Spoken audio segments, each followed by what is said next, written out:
What is up, everybody? Welcome back to Moe Ninja Girls. Now, before we get into the video here, I just kind of wanted to address some things that's going to be happening with this. So, coming back into this series, I expected this to be, a happier video. Like, I was looking forward to really getting back into this one again because, I do still enjoy playing the game, but unfortunately, there is going to be a lot of bad news with this video. Now, before everything that happened, the biggest bad news that I had was a couple years ago when I upgraded my computer, right? Because I got a new laptop here, and when I tried to log back into my account on Moe Ninja Girls, because I was using the Facebook version of the game for my Steam login, and so when I tried to sign back in with my Facebook login, it didn't work because the Facebook version of the game actually shut down back in like 2021, I think it was. So the Facebook login didn't work anymore. So pretty much from my previous save, I lost all my progress. So I had to pretty much start the game over again. So I was forced to play through season 1 again just to get back to just to be able to play the next season. So that's part of the reason why this video was so late as it is. And yeah, I lost all my jewels. I think I had like 3,000 or something jewels, I think. So it's kind of a bummer, yeah. So unfortunately, I did have to start the game over again, which is why it took me a while to play through everything again. Yeah, that was the biggest bad news that I had, but unfortunately, for anybody that follows this game or the community, you guys have seen the announcement by now that this game will be shutting down, which is, it kind of sucks. Like, I was hoping to do more videos on this game, but it is what I had a feeling this was inevitable. Like once they stop doing the regular events, they just kept doing re-releasing the cookie events and stuff. I kind of had a feeling that they were going to be like, if, in my opinion, that was the beginning of the real beginning of the end. So it after that, the fan base dropped pretty substantially. Like I noticed when I was playing through some of the revival events, I noticed that at most, because on the top it'll show you like your rank compared to everybody else, and pretty much at most I saw like maybe 600 to 800 people at a time. Yeah, so if only like 800 or some people are still playing the game, that goes to show you that the game wasn't as popular as it was. Like that, I feel like that really hurt the game overall is when they stopped doing events. So yeah, it's a bummer, but it is what it is, I guess. Like I said, I anticipated this happening at some point, but for what it is, like at the time of recording this video, there's like maybe a couple days left on the game, so yeah, it's really not. Yeah, I wanted to try and get in there before the game ended, so for this, I will be finishing out season 18 because that was the next season that I was on. So we're not done yet. We still have a couple more videos that I'm going to be putting out, but other than that, it's the game is pretty much going to be over after that. And it really sucks. I didn't get very that far in the game if you really think about it. Like I didn't finish the main story, and then I didn't even look at play through the college years at all. So I'm gonna be missing. That's a lot of story I'm missing. I'm gonna be missing out on. But again, what can you really do? So, but anyway, like we're not gonna dwell on that. The good news is I'm finally back to making videos on this again. So it should be it should be a good time. We're gonna for however long we have left on this game, let's try and make the most of it and have some fun with it. So, but anyway, so in this video, I'll be finishing out season 18. I'm going to be going for the main story, so I'm going to be playing through chapter 10 here. But before I do that, I'm going to be recapping everything that happened in the season. And so I got my little notes pulled up here. Normally, I try to tell you guys, like, I try to warn about spoilers, but since the game is shutting down anyway, I guess it doesn't really matter. So, but yeah, let's just strap in and get into it. So, to recap here, so going back to the beginning of the season, we started out with Miyu actually having a nightmare. And in her nightmare, there's a village burning, which I believe it's the village that she's from. And we actually don't get to know much information about the dream before she wakes up. And Fu talks to her kind of concerned, but she just tells him that she's fine. And he doesn't try to press the issue any further and just tells her to go back to sleep. She can't seem to fall back to sleep and she doesn't want to experience that dream again. So, and then we cut to a scene inside a temple. And this temple turns out to be Yatagara's headquarters. So the Yatagaras are back in this one. So now the Yatagara's chief is being scolded by the senior chief for losing the mirror. If you guys recall, back in Hokkaido, they had that big battle over that mirror and everything. Because that mirror could have been brought about like the end of the world and stuff. Yeah. So anyway. So the chief tries to explain that the NSC, the Ninja Seeking Club, bested them and he has no idea how. And the senior chief tells them that the mirror is only but a small part of their plan. So they can let the kids go for now. The Yatagara's leader jumps in and tells them that they should still keep their attention on them because one of them has a special ability that's still being developed. So keeping an eye on them is still beneficial to them. So we cut back to the group at school. A few days had passed since the events in Hokkaido. So the club is gathered without Tenge, Akari, and Enju, as they had other things to do. And the MC is trying to figure out what their next club activity is going to be. Yamabuki is stressing out over her latest comic. And then the MC decides to ask the group for any ideas. Now, for this season, I chose to go for the Yamabuki ending, which I kind of regret doing now because you'll find out why towards the end of this. But yeah, between the two of them, it was Yamabuki and Miyu was the more recent one I went for. So I chose to go for the Yamabuki route in this one. But anyway, so I chose to ask Yamabuki since we're on the Yamabuki route. And she suggests that maybe Ninja Village has an event going on. So from there, Miyu actually pulls out a pamphlet, and it's an ad for a haunted house that Ninja Village is putting on. So she asks the MC if they can go. And seeing how excited she is about it, the MC agrees. He thinks the others should be fine with it as well.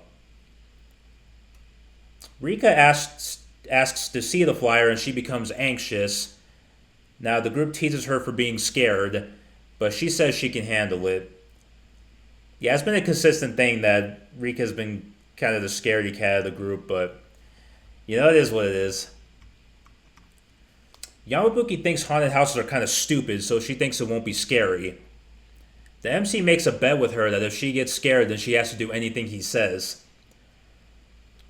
So we fast forward to the weekend, and the gang is all at Ninja Village. The MC looks around to see that nobody is there, which is kind of surprising. They follow the path to the haunted house, but Rika lags behind. She's trying to hype herself up to go with them.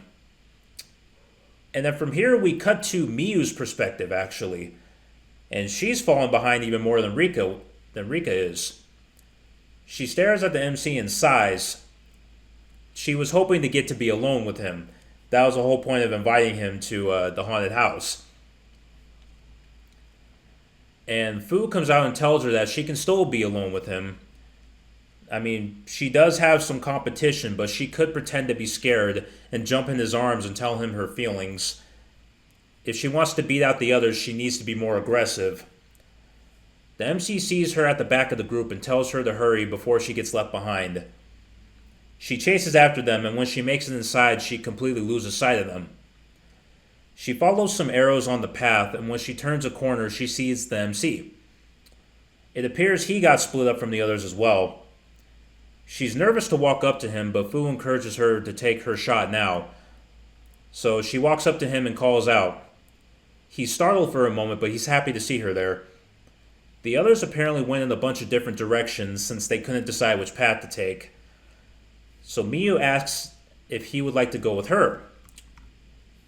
He says that's a good idea and puts out his hand, which surprises her.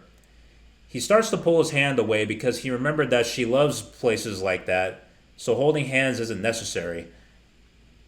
Yeah, since she likes going into the haunted places, he knows that she's not really nervous at all. However, she grabs onto his hand and asks if they can hold hands, as she is a little nervous. And he can sense that and tells her to hold on tight. As they're walking the path, they come to a bridge. The bridge is a little too narrow for both of them to cross at the same time, so the MC offers to go first, and Miyu can follow right after him. Miyu reluctantly lets go of his hand, and he makes his way across the bridge. He gets to the end and calls out to her, but she doesn't respond. Instead, Yamabuki and Enju emerge from the darkness. The MC asks if they saw Miyu back there, but they both say no. He runs back in a panic to go find her. And we cut to another room in the house, and Miyu is unconscious, and she's being carried by the senior Yatagarashi chief. Apparently Miyu is the one that they've been keeping their eye on. The man casts a jutsu that lets him look into her subconscious to bring out her inner darkness. When he casts the jutsu, Miyu has that dream again. She's back in her village where everything was on fire. She realizes that her friend is trapped inside one of the homes. She tries to run in to go save her, but her mother stops her and says it's too late. She's forced to watch in horror as the cabin goes up in flames. Back in the real world, the MC finds Miyu in the room on the floor. He calls out to her, but she doesn't respond. Enju and Yamabuki come running in not long after. They got worried after he ran off. He tells them Miyu doesn't appear to be injured, but she's not responding. Yamabuki tries waking her, which seems to work. Although a little confused, she seems to be okay. The MC wants to stop by the infirmary just in case, so he takes her hand and they all leave. As they're leaving, the Yatagarashi are watching them. More specifically, they're watching Miyu. One of the assassins asks the senior chief if Miyu will be joining them. He says that the seed has been planted, now it's up to her. Some time passes and Miyu returns home. She closes the door to her room and just leans against the wall and sighs. Fu tries to cheer her up, but she just wants to sulk for a bit. She gets up to get ready for bed when she notices an unfamiliar box sitting on her desk. She opens it and finds an all-black ninja suit. She gets a bad feeling about it and throws it back on the table. Fu asks her if she's ever seen that before, but she has no idea where it came from. Unsure of what to do, she picks up the phone and calls someone. And it turns out to be the MC. She wants to tell him about the strange package, but she can't bring herself to mention it. I chose to ask about Yamabuki since we're on the Yamabuki route, which talks about her manuscript. He says that she broke into his room and forced him to help her finish it, and Miyu kind of just laughs it off. When she gets ready to hang up, the MC asks her if she wants to hang out with him next weekend. He's become interested in a lot of spiritual phenomena, so he asks if she'll show him some interesting places. She agrees to do it, and they hang up. She feels a little better after talking to the MC, but she still doesn't know what to do about the ninja clothes. Fu bites them and throws them in the trash and tells her not to think about them. They get ready for bed, and Miyu falls asleep almost instantly. While asleep, she has that dream from before. She's at the funeral for her friend that died, and she blames herself for what happened. We flash back to the events that transpired before then. Miyu and some other kids were playing hide and seek. And it wasn't just an ordinary game of hide and seek, as it was also part of their ninja training. And all of them took the game very seriously. Now, Miyu wasn't very good at it, but she gave it all she had. During one of the games, she was looking around to find a good hiding spot. She comes across an old storage shed. Now, the shed kind of gives her bad vibes, which she believes was what led to her developing her foresight skills. Because if you guys recall, Miyu has her skill is she can sense danger before it happens. So that's kind of, this is probably like where that event originally developed. So now she was unsure of what she was feeling at the time, so she went into the shed anyway. Now she finds a spot behind a pillar to hide. Not long after, a man comes in with a bag. She recognizes this man as someone that was found unconscious outside the village. The people took him in to nurse him back to health. It turns out the man was faking it to get close to the people of the village. He puts the bag down and an item falls out onto the floor. And it turns out to be the Momochi clan's sacred beast seal scroll.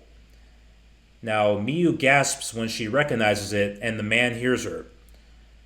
He grabs her and gets ready to choke her when the door to the shed opens again. And it's the friend that we've been talking about. She jumps the man and tells her to take the scroll and run. Miyu does what she says and runs. She calls for everyone in the village to come help. They rush over, but as soon as they come, the shed bursts into flames with her friend inside. And then back at the funeral, Miyu blames herself for what happened. If she hadn't have hid there, then her friend would still be alive. And she feels guilty, but then a man appears before her. He says that it wasn't her fault and that it was the man's fault. She says the man died in the fire too, so he can't be punished. And the man tells her that he is actually still alive. He faked his death and carried on with his life while her friend perished. And she can still avenge her friend's death. And after he says this, he begins to play a flute. And she can feel the music taking over her and she begins to change. Fast forward, we cut to a couple kids robbing an older store clerk. They're threatening the guy when an unknown figure approaches them from behind. It's an unknown pink-haired girl, and the two thugs ask her if she wants to play. She says sure, and she begins to beat the two of them up. The two thugs are trying to run away, but she chases after them and asks why they were robbing the clerk. They beg her to stop, but she keeps going. After this, we cut back to Miyu in her room. It's morning and she gets out of bed. She comments on the dream she had. She can't remember what it was about, but she feels like it was really exciting. And then we switch back to the MC's perspective as he's walking to school. He gets to school and notices Miyu standing at the main gate. He asks her why she's standing out there, and she says she was waiting for him. She wanted to talk about the phone call from the night before when he asked her out. She calls it a date, which kind of surprises him. He says that it wasn't going to just be the two of them, but she insists that it will be. Seeing her being so assertive, he believes that something is wrong with her. Yamabuki appears behind them, and he tells her that Miyu is not like her usual self. Yamabuki checks to see if she might have a fever, but she feels fine. Akari and Ninju arrive not long after, and Akari tells them about something she saw on the news. There was a robbery the night before where the robbers got beat up. They don't have much time to talk about it as class is about to start, so they resume the conversation at lunch. They heard that it was a female that beat them up with just her bare hands. They contemplate what her motives are, but Tenge makes a comment that she may have just stumbled upon the robbery by accident. Since she's only appeared once, it's unclear whether she's really the destroyer of all evil they're making her out to be. And we cut to the end of school, and the group is still riled up about it. The MC wants to change the subject when Nenju proposes something. She brings up rumors that this vigilante might be a ninja. If there's another ninja that showed up in town, then it's their duty to at least look into it. Lily mentions that the details are also bothering her as well. Akari puts forth that that should be their next activity, which the MC doesn't try to contest. He says that they're going to investigate, then they need to go to where it happened. The convenience store is in the next town over, so they need to get a move on if they want to get back before dark. We cut to them on the street where the crime took place. They go over all the facts that they currently know.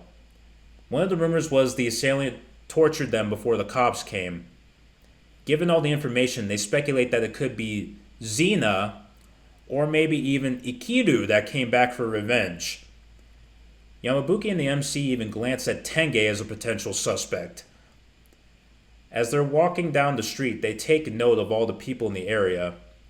A lot of the people there are pretty sketchy, so they try and not draw too much attention to themselves. As they're walking, they run into a familiar person.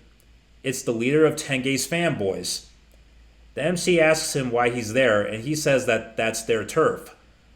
Hearing that, Tenge asks him if he knows something about the burglary. He tells them that it wasn't any of his guys that did it. Then the MC asks him if he knows who the assailant is. It doesn't seem like he knows very much. And then Tenge asks him if he will show them to the store. They get to the store, but it's closed, so they won't be able to talk to the owner. The fanboy says they can still check out the scene of the incident. He takes them to the back alley and he goes over what he knows about it. The burglars were beating up the owner in the shop when the assailant showed up. They drag the robbers out back, and that's when they get caught up in the rumors. They seem to go along with the whole torture scenario, but the fanboy says that didn't happen. The MC seems to be a little disappointed by that outcome. They do note all the blood on the ground. The MC thanks the fanboy for his help and says that they should be leaving. Miyu becomes fixated on the blood and enters a trance-like state. The MC calls out to her when she passes out. He catches her before she hits the ground. The MC panics, but Yamabuki tells him to calm down and check her pulse first. Her pulse and breathing are normal, so on the surface she's perfectly fine. Yamabuki thinks that maybe she just got dizzy. And then we move to Miyu's perspective, and she's having another dream. In this dream, she sees two guys laying on the ground beneath her. A lot of blood is running down the ground. Seeing what she has done, she takes a step back. The old man from her dream before appears behind her. He asks her why she hesitates to finish them off, but she can't get any words out. He tells her that those guys don't deserve mercy. They will continue their lives of crime if she doesn't put a stop to them. He tells her to use her powers and see into their futures. She looks into their souls, and after she becomes enraged.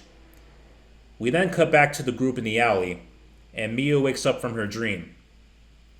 They ask her what happened, but she can't remember. They need to get home, so they make their way to the train station. At the station, the MC tells Miyu that she should probably go see a doctor when they get back just in case. Then Miyu asks him what his opinion is on violence. He says that he believes it's bad, which confuses her. She says that they use violence all the time, but he says that's only on bad people. She then asks if violence is justified if it's against someone that hasn't committed a crime, but they will eventually. Yamabuki overhears their conversation and jumps in. And out of nowhere, she grabs Miyu's boobs. Both Miyu and the MC are telling her to stop. Miyu tells her that she's being mean, and Yamabuki asks her if that means she should be killed. Miyu says she will always see her as her senpai. She tells her she needs to let go, and she finally does. Yamabuki then asks her if she found the answer she wanted. Miyu then calls her a pervert, and that's when the train arrives. Fast forward 3 days later, and the assailant has done more attacks since. And the media is now dubbing her the Dark Ninja. Since they live in a relatively quiet town, it doesn't take long for word to spread. Johnny seems to think she's pretty cool, but the rest of the group thinks she's going too far. With everyone that she's put in the hospital, Enju feels that she's eventually going to kill someone. A lot of the girls are afraid of her. The MC doesn't want to talk about her anymore, and with that, the bell rings and school's over. He does kind of wonder what the Dark Ninja is doing, though, as he's locking the club room. After he finishes up, he walks outside to see Miyu standing at the gate. She says she was waiting for him. One of her classmates told her about a new cake shop that opened up, and she asks him if he would go with her to check it out. He's kind of taken aback by her aggressiveness, so he agrees. She pulls on his arm and they head to the cake shop. When they get there, her eyes just light up. After a while, their order gets delivered to their table. She asks him why he didn't get any cake, and he says that he's not a big fan of sweets. She excitedly cuts into her cake and he's happy that she's enjoying herself. And after a moment she looks up at him and says that he should really try some. She takes a piece on her fork and tries to feed it to him. He resists at first, but with how aggressive she's being, he gives in and opens his mouth. He says that it's good, and then someone behind him asks how it feels to be fed by a cute girl. He turns around to see Yamabuki behind them. She heard the rumors about the cake shop as well and came to check it out. She asks why the two of them are there. The MC says that Miyu invited him, which surprises Yamabuki too. Afterwards, we see Miyu in her room. She remarks on how much fun she had and then flops into bed. Fu wakes her up and tells her to put on her pajamas. She walks over to the dresser and notices that the black ninja suit is sitting on top. She questions Fu why he didn't throw it out, and he just claims he forgot. She doesn't press the issue any further and heads to bed. When she's asleep, Fu says that she doesn't remember. From there, the sound of a flute reverberates throughout the room. Miyu opens her eyes and she gets up and takes the ninja suit. She tells Fu that it's time to fix the world. Fu knows that what she's doing is wrong, but he has to remain loyal since he's just a familiar. So we cut to a bridge by a river, and a couple of thugs are beating up a homeless man. Miyu appears and tells them to stop. When they see her, they recognize the all-black outfit. They refer to her as the Dark Ninja, so it's clear they've heard the rumors. They stop beating up the man and direct their attention to her. They threaten to give her the same treatment. She looks a little disappointed to hear that, but then she smiles and says it's time for their punishment. The next day, the gang are back at school, and the MC walks into Kuzuryu's office with the rest of the NSC already there. Kuzuryu explains to them what had happened the night before. The Dark Ninja appeared again, and this time it was one of the worst encounters yet. It turns out that it was 10 guys that she put in the hospital. He asks them to track her down and stop her. The group agrees as they've already been looking into it anyway. They tell him some of their findings so far. Tenge asks what if it turns out she's not actually a ninja. Kuzuryu says they should still stop the violence and also to keep their identities concealed. After school, the gang is in the club room thinking about what to do. The only way they can really track her down is they need to be there when she strikes.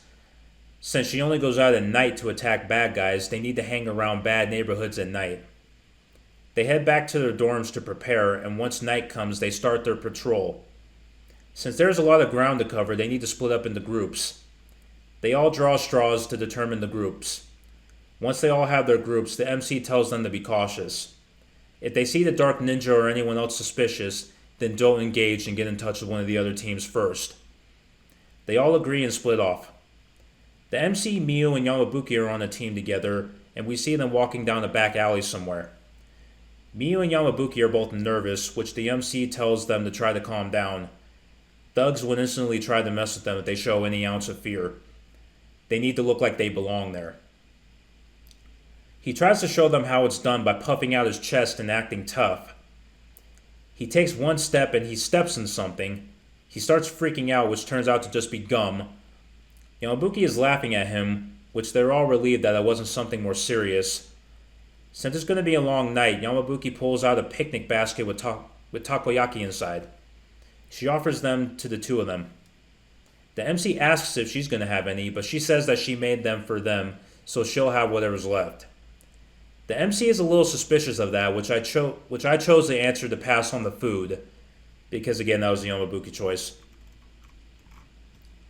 Now, she starts crying and trying to guilt him into having one. He tells her she's a bad actor and asks what's really in them. She says only one of them has something unorthodox in it and the rest are fine. It's all down to luck, so they all take a piece.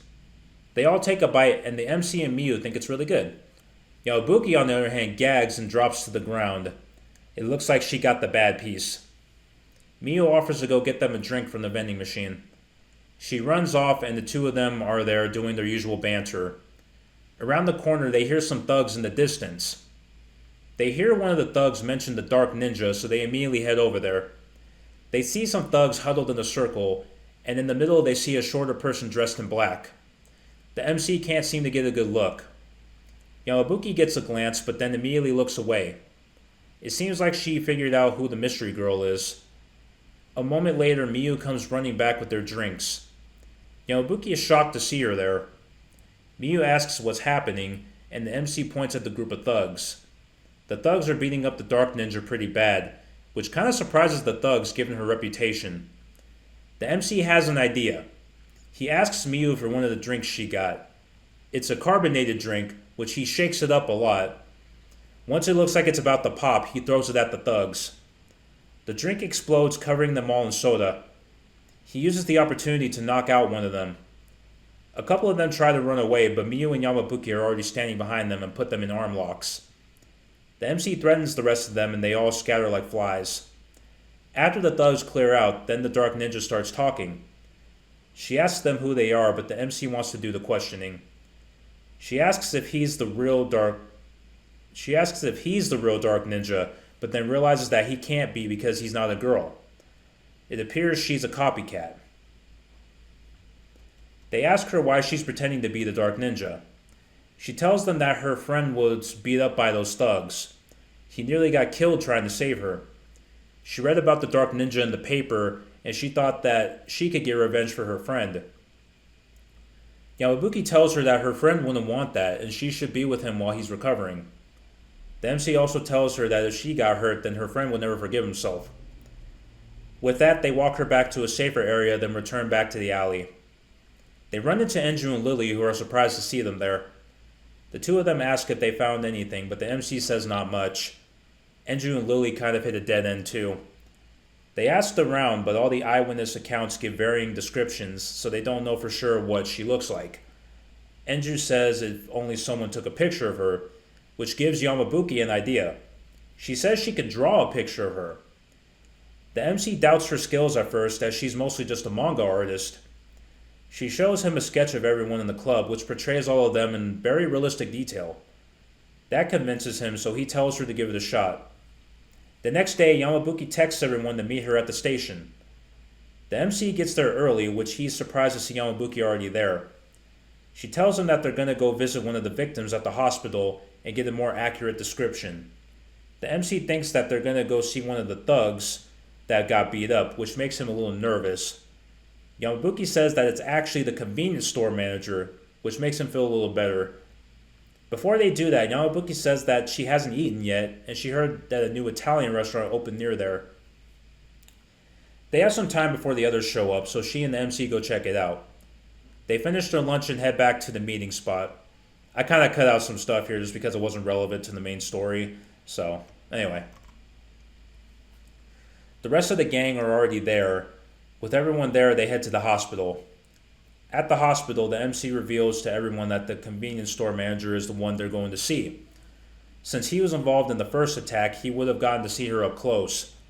And this makes Fu nervous. He jumps out and tells them that since the guy is still recovering, it's probably not good for all of them to show up at once. Also, since Yamabuki is going to be drawing, having everyone there would be distracting.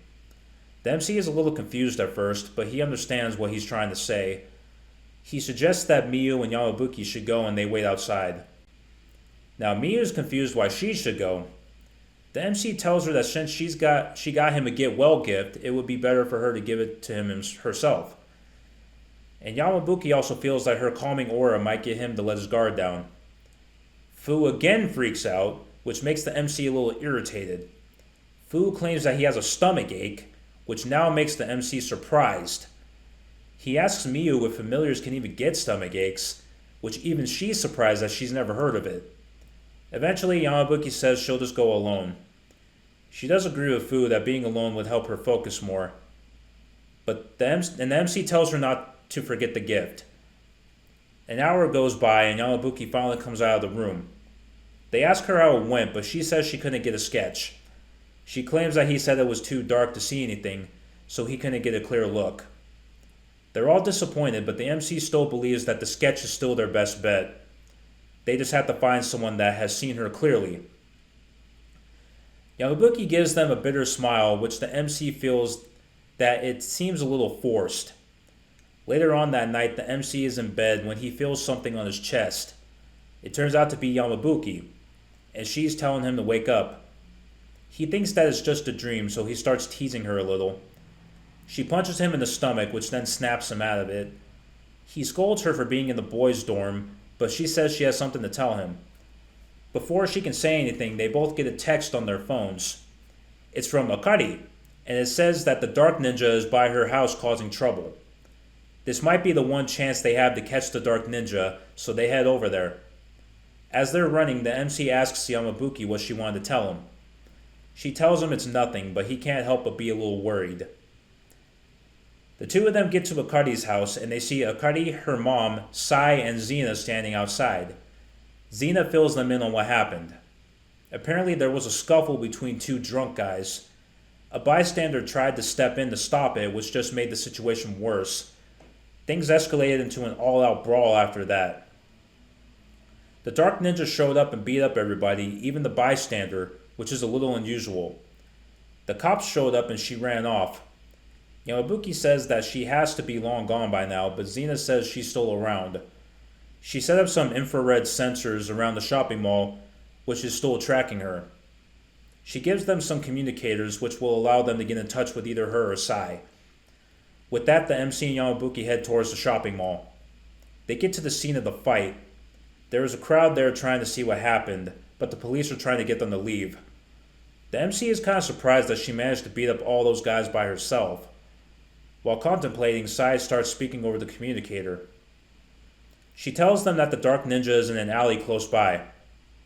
They run through the alleys and they see a black silhouette in the distance. The MC asks her if she's the Dark Ninja. She says that she is, and then she runs off. She's wanting them to chase her. The MC and Yamabuki are chasing her, and she's pretty quick. The MC is questioning why she wants them to chase her.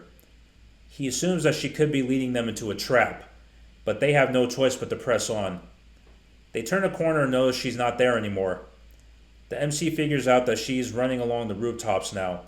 They start to close the distance when the Dark Ninja leaps across to another rooftop. The MC is impressed by her jumping ability. Any average ninja would not be able to pull some of that stuff off.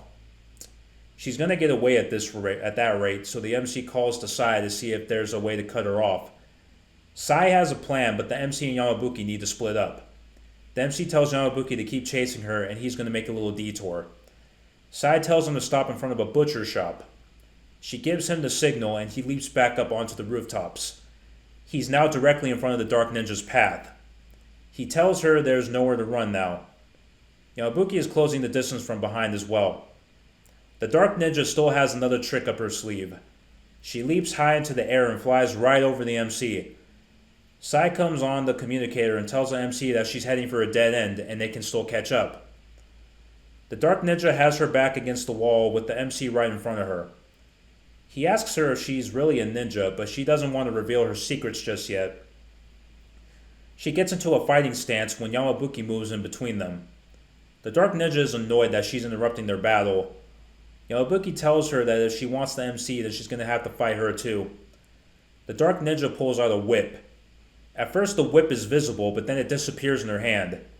The next moment, the ground below them explodes, which catches the MC off guard for a moment. The Dark Ninja tells him that she normally refrains from using her full power, but now she's going to give it her all. Seeing as she's not willing to talk, the MC gets into a fighting stance. The Dark Ninja cloaks herself and swings her whip. This time the MC can see it and he deflects it with the Kamui. Yamabuki tries to intervene with her puppet jutsu, but the Dark Ninja redirects her whip and tears out the paper.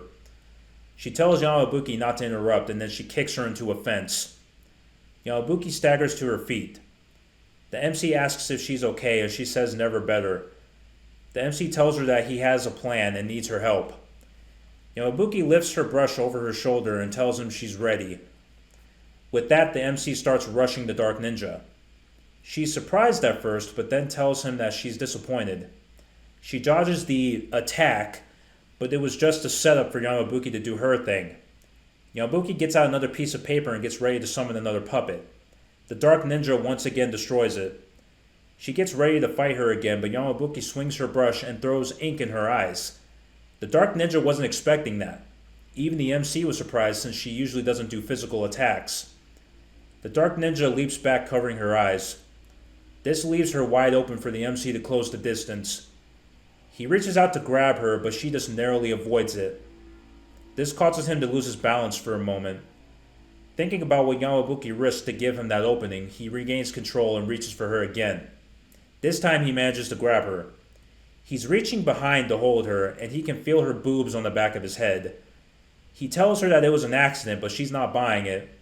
She starts punching him in the back of the head, and he calls to Yamabuki for help, but she's just standing there teasing him.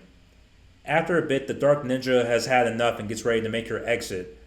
She leaps back onto the rooftops. Yamabuki tries to persuade her to talk, but she's not interested. The Dark Ninja pulls out a smoke bomb and throws it on the ground. The MC tries to chase after her again, but it's hard to see through all the dark smoke. She disappears after that.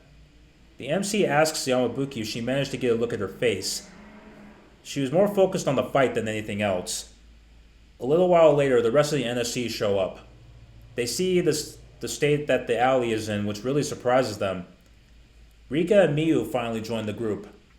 Miyu says that she overslept and Rika was too busy gaming.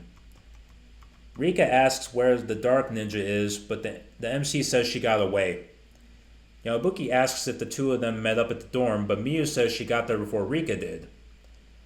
Yamabuki seems to be a little dissatisfied with that answer. The MC asks what's wrong, but she just says it's nothing again. A few days go by and they're back at school again.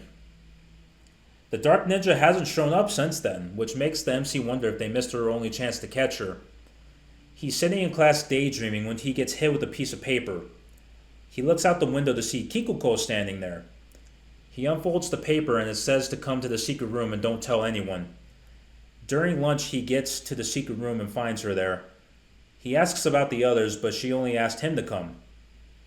She knows what happened with the Dark Ninja, and she has some theories as to who it might be. Since the Dark Ninja managed to make fools of all of them, she believes that it could be someone in the club. And the MC is shocked by this. She asks him if there's any discernible traits about her that they can use to figure out who it could be.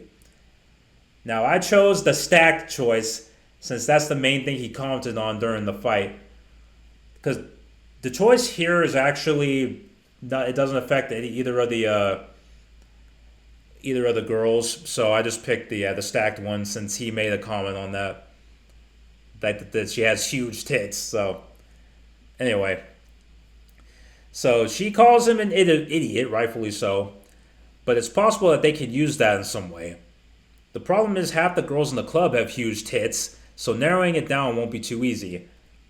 But all jokes aside, the MC questions the possibility if the Dark Ninja is one of his friends. He has to figure out how to prove it's not one of them. With nothing else to go on, Kikuko tells him to come back after school. She has a plan that could help them figure out who it is. She tells him not to tell the others since they're investigating them. When the last bell rings, Akari runs to the MC and asks if they're going to look for the Dark Ninja again. But the MC says he has somewhere to be. Akari sighs, which makes him think about the other night. She was the one that told them about the Dark Ninja causing trouble. He thinks about how happy and cheerful she is, which is a stark contrast to how the Dark Ninja's personality is. However, Akari's alter ego, Okori, was kind of similar in some regard. If anybody remembers Okori, I believe... Yeah, that was Akari's like evil persona, I believe. Was that during the fight of the Goryokaku fight? I don't think so. I can't remember how far back that was. I think it was a couple seasons back, but yeah, Akari had an alter ego and then disappeared at the end, yeah. So yeah, that's who Okori was. Anyway, Enju jumps in and says that they won't be looking for the Dark Ninja until later in the evening anyway, so he can just meet up with them later. He thanks Enju for sticking up for him, then he daydreams again. He wonders if the Dark Ninja could be her, Enju, as her usual ninja gear is black. He then turns to Yamabuki as well, but since she was there with him during the fight, he knows it can't be her. This is where I'm gonna... Okay. Alright, so I'm gonna kind of insert my own opinion here. because this is where I thought the part of the story was kind of interesting. So I'm going to play devil's advocate at this part because they didn't mention this at this part of the story, but Yamabuki's puppet jutsu. That's what made me when I was reading through this part. That's what I thought about was Yamabuki's puppet jutsu. Now it's possible that she could have just made a puppet of herself and used that to distract the MC.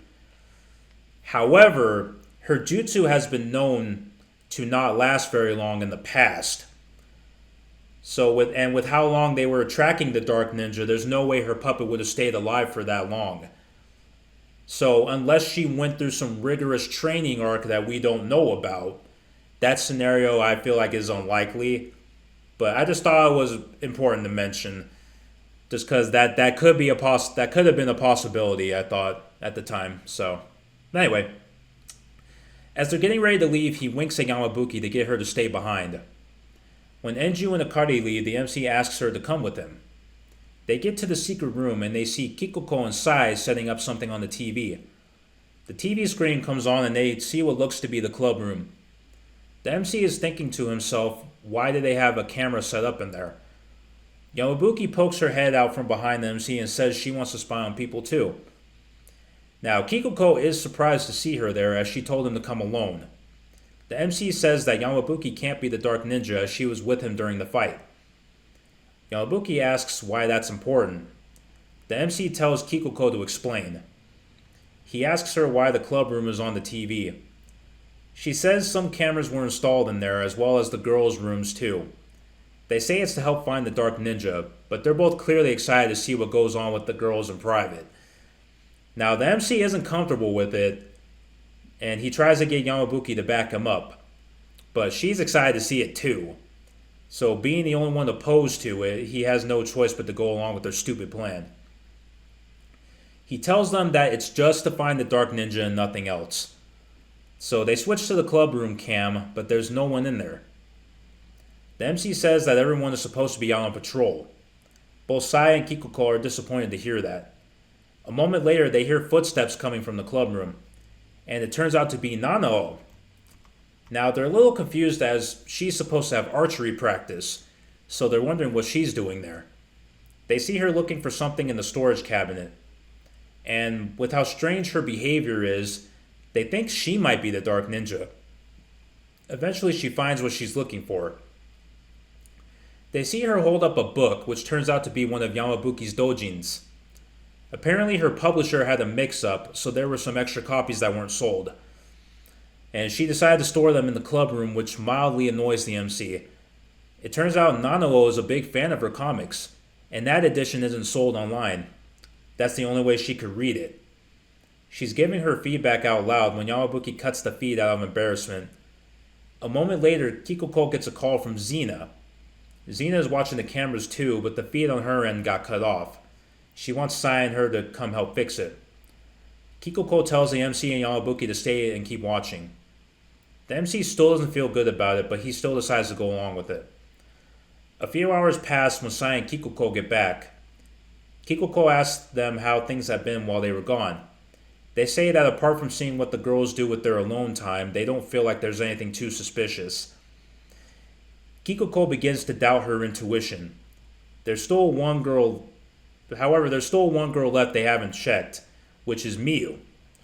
The MC thinks that it could be a waste of time, and there's no way Miyu could be the Dark Ninja. Yamabuki says to check on her anyway since they've already gone that far. The MC does think that it would be weird to check everyone but her. It's good to be absolutely certain that it's no one in the club. So the MC gives Yamabuki the go-ahead and she changes the channel. We now see Miyu's room on the TV. Miyu is at her desk and it appears that she is studying. After a moment, she puts down her pen and gets into bed. The MC gets ready to turn off the TV when they hear something. It appears to be the sound of a flute.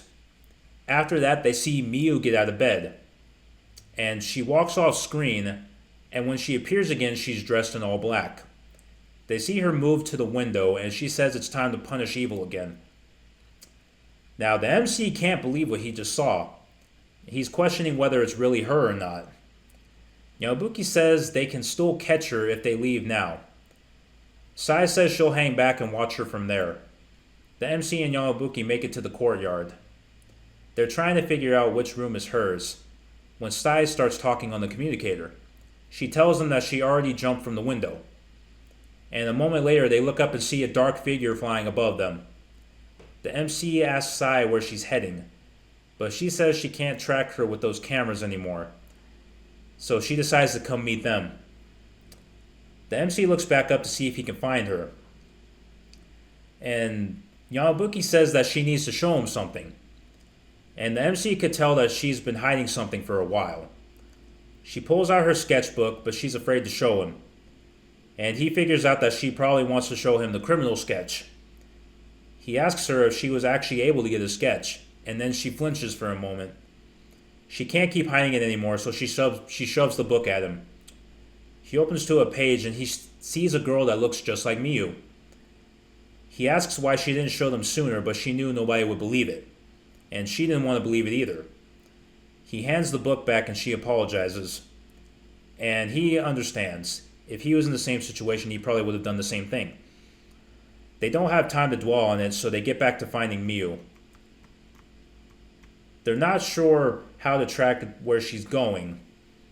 And Yamabuki has an idea, and she summons the dark ninja sketch she drew as a puppet. The MC then asks her where she's heading. Now, she doesn't want to tell him, but she says she can be persuaded. Now, I picked the what do you want choice here, and she says that she wants him. Now, Yamabuki gets upset hearing that, and she tells her to stop. And the Dark Ninja calls Yamabuki out by saying that she enjoys teasing the MC, yet she doesn't like it when other girls do it. The MC tries to jump in, but Yamabuki tells him to stay out of it. She tells the Dark Ninja that they just want the information and nothing else. The Dark Ninja cooperates and says since she's already attacked the east, west, and south, there's only one area left. There's a spot to the north of town that's riddled with bad guys for her to punish. Now that they got what they wanted, Yamabuki says that she's going to erase her. The Dark Ninja stops her and asks what they're going to do when they catch the real her. She thinks that they're going to kill her, but the MC says they just want to talk. She laughs when hearing that, but she admires his optimism. She tells him that the real version is far more twisted, so talking might not work.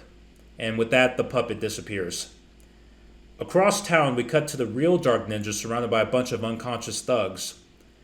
Now, she's a little disappointed that she didn't get to use her full power on them. She lifts her whip and gets ready to beat on them more when Fu stops her. He says that they're already down and any more would just be overkill. She lowers her arm and turns to the man standing by the wall. He is apparently the victim of the thugs. He was trembling during the beatdown. Now, he was scared of the thugs, but he was even more afraid of her. He thanks her for saving him, but she just scoffs at him. And she turns to walk away when she gets put in a chokehold from behind. And it turns out to be the scared man. Once he gets her in the chokehold, all the unconscious thugs get up. She figures out that he was one of them all along and that he was just a decoy. He tells her that they're going to be famous for beating up the Dark Ninja. Now, she pretends to be afraid, but she's thinking that she gets to have more fun with them. A moment later, the MC and Yamabuki make their way down the street. And they come to what looks like a battlefield. And in the middle, they see Miyu. She runs into a back alley and the MC chases after her. She stops at a dead end and the MC tries to ask her why she's doing all this. She tells him that the Miyu that they know was just an act, and that version is the real her.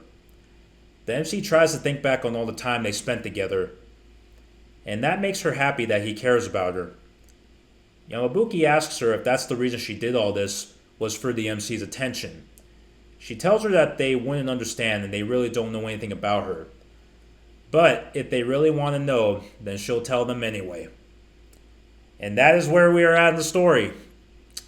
So, we are going to find out what was going on with Miyu this entire time. It's going to be wild, yeah. Anyway, that was a pretty long read. I could have probably shortened that a little bit, but since there's not much time left to play the game and record these last couple videos, I just wanted to get it done and over with. So, but anyway, So we get to see what's going on with Miyu now. This is actually a pretty short chapter anyway. I think it's only like 6 parts, so it's pretty good.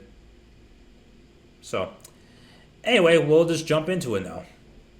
Alrighty, guys, so here we are. Season 18, Chapter 10, The Night We Said Goodbye. Man, it's been a while. I don't even know if I can still do the voices because I haven't really practiced them in a while. So I don't really remember all of them either. So this will be very interesting. But anyway, so I guess with that, we'll just get into it. All right. Okay, so immediately we start with Dark Miyu. So my Miyu voice was a little bit more like nasally. So, but since this is a more sassier Miyu, so I'm thinking like, so like nasally, but put more like sass into it. Let's see, my Miyu voice is like, my Miyu voice sounds kind of like this, you know, like it sounds something like that. So, how can I make that sound more sassy? I think it might sound something like that, like so, kind of a combination of like Hotaru and Miyu, maybe. Or is she supposed to? Because I think her normal version is supposed to be more mature. Because she's kind of, I feel like this version is more childlike in my opinion, but I don't know. We'll just try it and see what comes out. Okay. Okay, I'll tell you. I'll tell you why I've changed. Miyu spreads her arms in an exaggerated manner, smiling in ecstasy. Yabuki stares at her in astonishment before speaking up. Miyu, are you being controlled by someone? Dark Miyu's smile vanishes and she glares at Yamabuki. Oh, what makes you think that? I'm just going by the circumstantial evidence.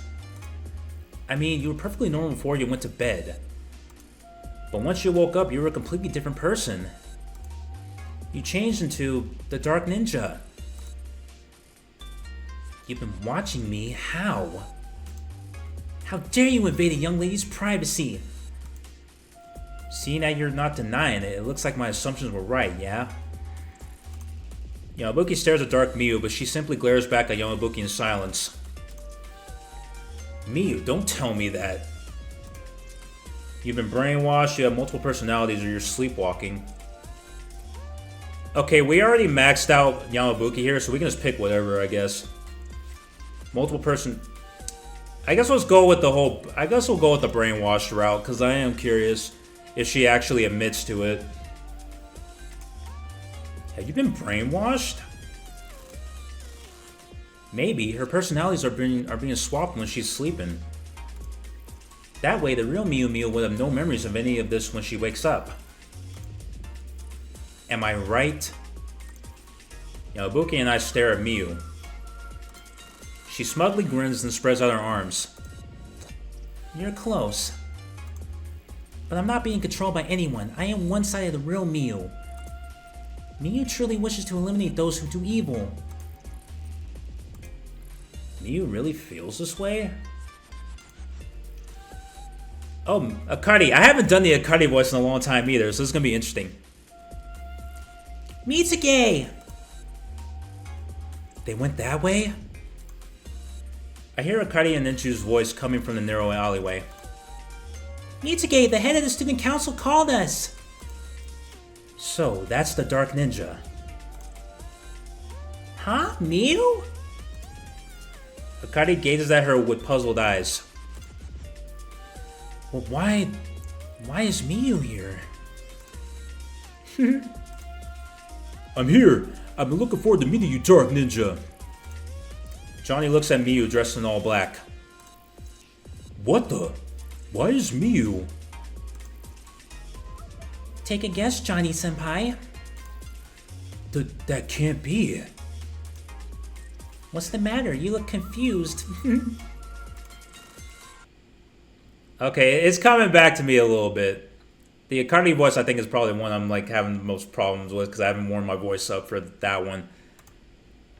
Okay, challenger checkpoint. Okay, I deliberately saved my jewels for this, so... Yeah, so we can buy this. Alright. Let's do it. Alright, move on. Now, I believe that's the last time we need the jewels anyway, because I think the sweet ending is we just need souls, so that should be nice. Oh, okay. So there she is.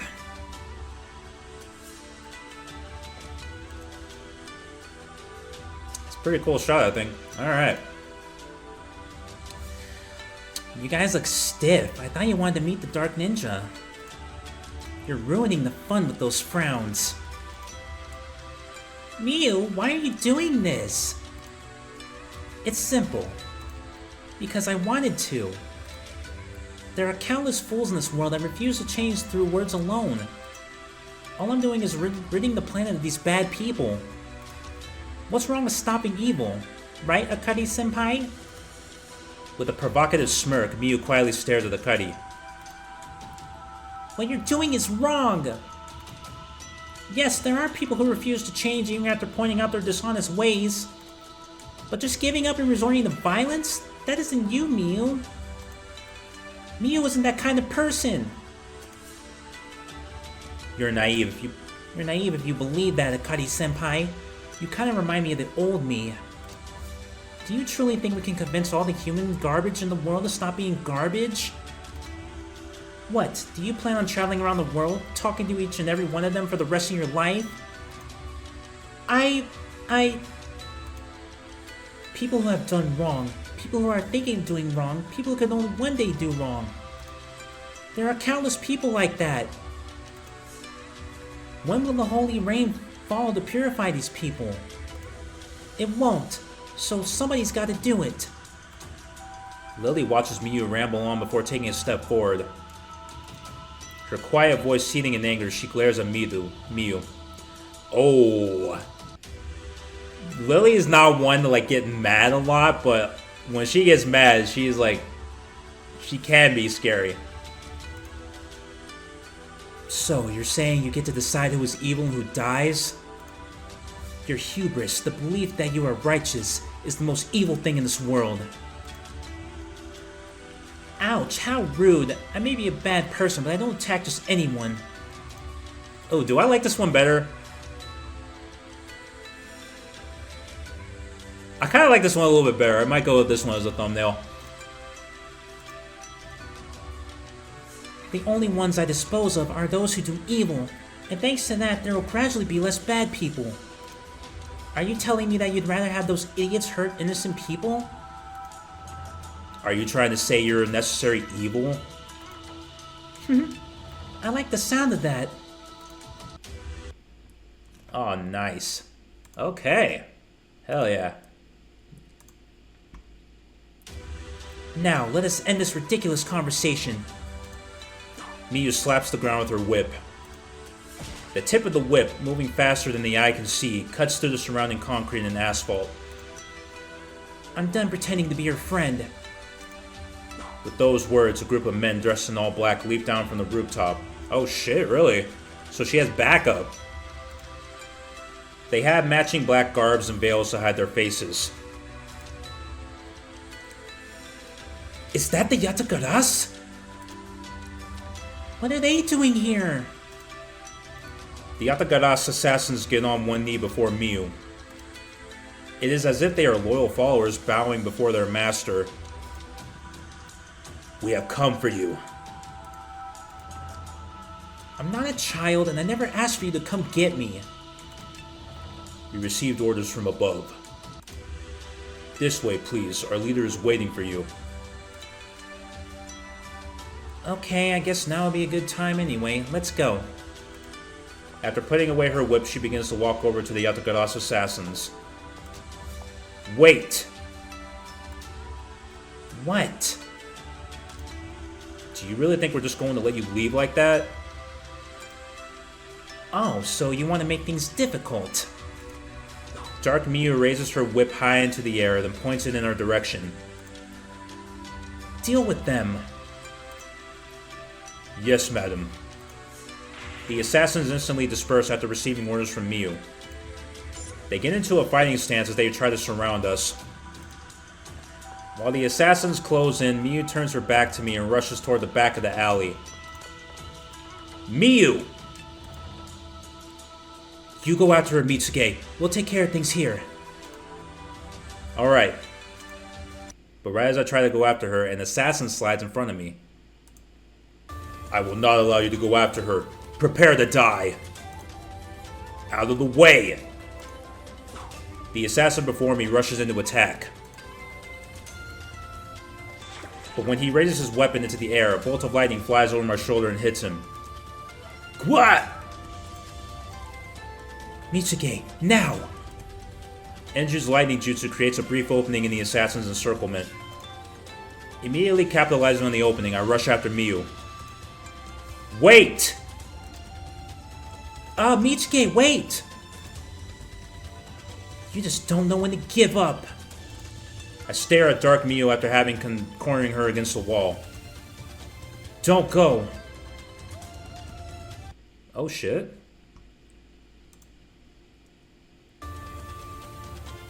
I have to. I can't be with you all any longer. It's too late for that. She points her whip right at me. If you really want to stop me, then you're going to have to use force. She smugly smirks behind the tip of the whip. I don't want to fight you. Is fighting really the only option? Everyone's waiting for you. We'll go for that one because it gives more optimism. Everyone's waiting for you.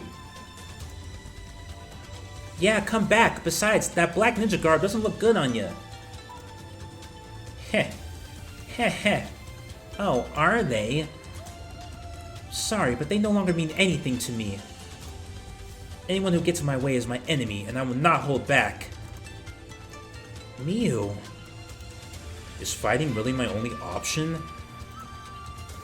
Very well, I will show you my new power. I would have never gained this immense power if I were still with you all. You wanted power that bad, Miyu? Is that so strange? I'm a ninja after all. Why they get stronger is normal. Miyu once again brandishes her whip high into the air. The jet black whip glides across the blue night sky as if it were cutting through the moonlight. And now, I'm stronger than all of you! The ebony whip twirls in the air like a giant serpent, lunging towards Yamabuki. I instantly knock Yamabuki to the side. Yamabuki! What the? The area between Yamabuki and me is hit. I'm just getting started! Her whip freely moves as if it were alive. After just barely dodging Miyu's attacks, I begin to approach her. Not bad, but let's see how long you can keep it up. She exaggeratedly swings her whip even harder than before.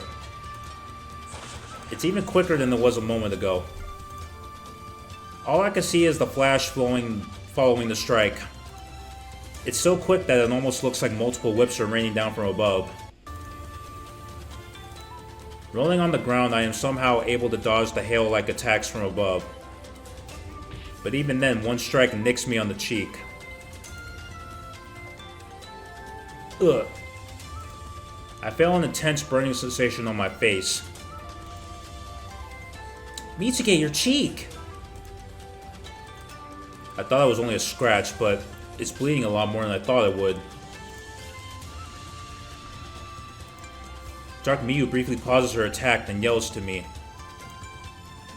I'm stronger than you now! So just give up! With that cry, she swings her whip. The following barrage is even worse than before, making evading difficult. There's nowhere left to run. Oh shit. That was the Yamabuki choice, so I just kind of picked that by accident, but whatever. Alright. I have to prepare myself. I have to make a choice. I stick out my right arm and reach for the incoming whip. My right hand is whipped multiple times, but I wait for the right moment and grab the whip. What? I've got you now, Miyu. I tug the motionless whip with my right arm. Miu is pulled greatly off balance. Then I take another step forward and close the distance between us. Stay away from me! No, I'm not letting you go. I reel her in by the whip, getting behind her and put her in a full Nelson hold. Let go of me!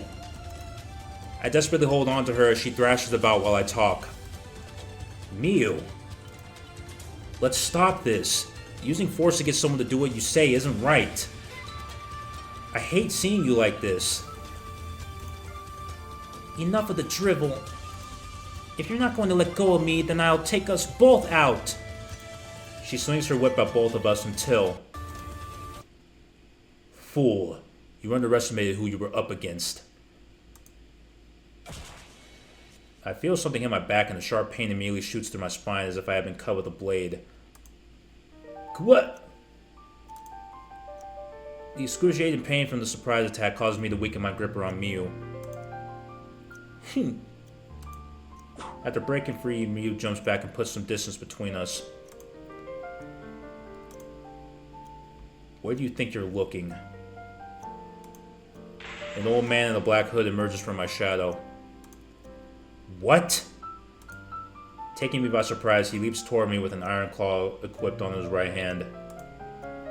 Die. He's going to pierce my chest. This isn't good. Is there no way for me to dodge this? Mitsuge! Oh man, Rika. But at the next moment, a spear made of ice comes flying over, hitting the old man's iron claw away. Mitsuge, are you okay? Everyone from the Ninja Seeking Club gathers behind me. Don't know you, but don't touch Mitsuge. Rika shoots another icicle at the man. The old man immediately jumps back, his black robe fluttering in the wind. Fighting the intense pain in my back, I glare at the old man who's standing by Miu's side. Oh shit. Yep. Who is this guy? He appeared from the shadows, which I guess makes him a member of the Yatagaras? We're done here. He looks down at Miu and then quietly begins to speak. Let's go. We don't have time to waste fighting them. When I strain my ears to listen to what he is saying, I can hear police sirens gradually getting closer. Yeah, let's go. After letting out a disappointing sigh, Miu lowers her black whip. Reveal yourself, Path of Shadows. A whirlpool of darkness appears as the old man places a hand against the wall. The abyss is reminiscent of a wormhole that you usually see in movies. Come with me, I will show you the way. Okay. Wait! Where do you think you're taking her? Come, Miu. You understand, right? It is far too late to go back to how things were. Yes, there's no going back. Miu walks into the black whirlpool with the old man. Miu!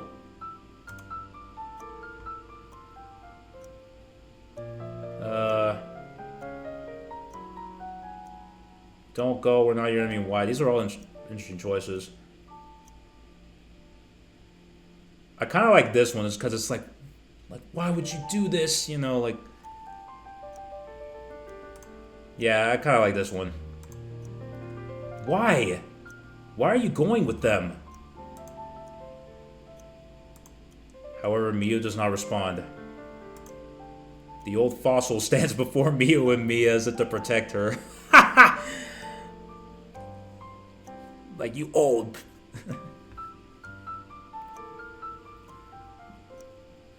That's funny.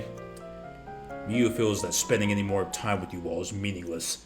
What you had is over. You shall speak no more of this. The old man speaks in a stern tone in Miu's place as she refuses to answer. Miu is coming with us. Your time together is over. It is time to say farewell. With those final words, the old man disappears into the black whirlpool. Miu stops before the portal and turns around. Her expression shows signs of the old Miu, a sweet, sorrowful smile. Farewell, Mitsuki-senpai. Miyu! She is swallowed by the darkness. And before long, the dark whirlpool vanishes as well. The old man and Miyu are gone. Even though Miyu is no longer there, I continue to stare. Miyu, where did you go? Nobody knows where Miyu went, as if she were forever lost in the darkness of the night. Oh man, that is such a bummer that we're leaving things here. I fucking hate that. It sucks. Ugh. It is what it is, I guess. Anyway. Welcome to the next episode preview with me, Yamabuki. Yeah, and me, Johnny. You seem excited today. Something good happened? Yeah. This is my first time doing the next episode preview. Really? 18 seasons, and he's never been in the preview before. Interesting. Oh yeah, this is a place for the heroines after all. Yeah, not only did I beat out some of the minor heroines, I was selected to do this before Mitsuki as well. Anyway, you can count on me. I'm going to give the best preview there ever was. Haha, I feel kind of bad after seeing you so excited, but you weren't invited to do the next episode preview. Huh? Then why am I here? To do the ninja confession booth. The what? What's going on? People who did wrong during the main story have to confess their sins here. You have gone astray, lost sheep. Come in. Okay, Johnny, start walking. Come on, go to where Sister Akari is. Ouch, the heck? Akari, what's going on here? I am just an ordinary sister. Johnny, we told you over and over how dark heroes weren't actually cool, but did you listen? And if you ask me, it sounds like you still love them. Heck, maybe you even welcome Miyu's fall in the darkness. Which would make you a traitor. Go! Lost sheep, confess your sins until your heart's content. Yes, I love dark heroes, and I was a fan of the Dark Ninja as well. But I didn't know it was Miyu when I said that, and I think we should stop her. I really regret what I said. I promise to change, so please forgive me. That is something that only the heavens know. You must pray. I'm so sorry. Oh, heavens above, if you wish to forgive him, please give us a thumbs up, and if you do not forgive him, a thumbs down. Marika, please forgive me. Thumbs. Thumbs? Down. No! As your punishment, we will be destroying all the anime figurines in your room. But wait, my anime figures have nothing to do with this. This is not up for debate. Stop, quit it, they're limited editions. You can't buy them anymore. Well, while Johnny is being punished, I guess I'll finish up the next episode preview. Anyway, good job on completing Season 18. The story may be over for now, but it will continue next season. But before that, you have 3 endings this time around. Mine, Miyu's, and the other ending. And, well, setting aside my ending for now, I'm sure everyone cares about Miyu's, yeah? I mean, it might end up being your last day with her after all. You don't realize how important something is until it's gone. I want everyone who chose Miyu to really think about that. I hope everyone curious about her really enjoys the ending and looks forward to the next season. While this concludes the next episode preview... No! My anime figures! Johnny's battle looks like it's not over yet, and I'm definitely not missing any of this action. Anyway, hope to see you again in my ending. That was the okay choice, okay. Now it's time to choose the ending. Yep, so we went on the Yamabuki route for this one. Okay. Alright, we're not going to roll into that just yet, but... Okay. Alright, you guys, that's going to end this part here. That really sucks. I'm so annoyed at that. Like that looked like it would have been a really cool continuing to see what would have became a me what becomes a Miu. That's really a bummer that we're gonna have to leave things here. But again, like I said, it is what it is. So, but anyway, I'm just gonna roll right into the next one. But I'm gonna cut the video here, and I'm gonna make it a two-parter. So, like I normally do. But anyway, guys, that's going to be it for this one. Thank you all for watching. If you enjoyed it, you can let me know by leaving a like or telling me in the comments below. Subscribe for more, and I'll catch you guys in the next one. All right, peace.